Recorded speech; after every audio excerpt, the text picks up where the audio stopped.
So you had an appraisal come in low. That doesn't mean it's going to kill the deal or that the appraisal value cannot be disputed. So I want to walk you through what that process is going to look like. You should have, of course, by now seen an appraisal report. This would be an example of one. You can Google Fannie Mae 1004 or Freddie Mac Form 70, and it will give you this report. What we want to focus on is the grid found on page 2. That's going to be what the appraiser used to value the property, and they will find at least 3 comparable sales.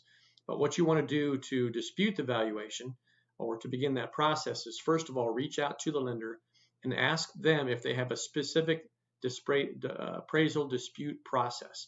If they do, they'll give it to you. If they don't have one in particular, here's the steps you need to take. Number 1, you want to look at the report, ask for a copy from the loan officer or from the borrower, and review it for errors. If you see errors that basically on this grid that you're looking at on the screen might help you with valuation, that's great. You can note those. Secondly, find out what you can about the appraiser's inspection. Did they inspect the property? Was it a drive-by inspection? Did they just look at the exterior of the property?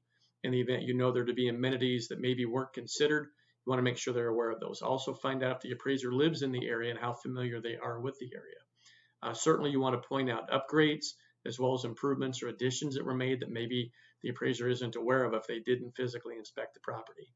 Another thing you want to check is, are there any permits that were pulled and were completed that maybe the appraiser isn't taking into account. But the most important thing is to look for comparable sales that are similar to the property to make your argument. Ideally, what they're going to be looking for is how close are they in proximity to the subject property. Ideally, if you're looking in an urban area, they want it to be the same subdivision. Looking at a property all the way across town might not be good. How recent were they? Were there any sales concessions? Generally, as far as recency, you want those to be dated generally within 120 days.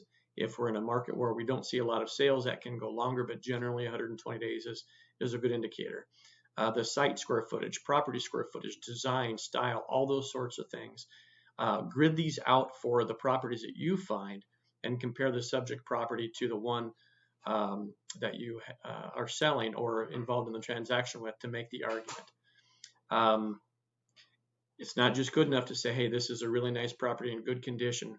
You need to be able to grid it out to make the best argument for that lender. Then provide that through the loan officer, asking specifically for reconsideration of value. And it can take as little as a couple of days to a little bit longer, but this is the way that you dispute a valuation. Let me know if you have any questions.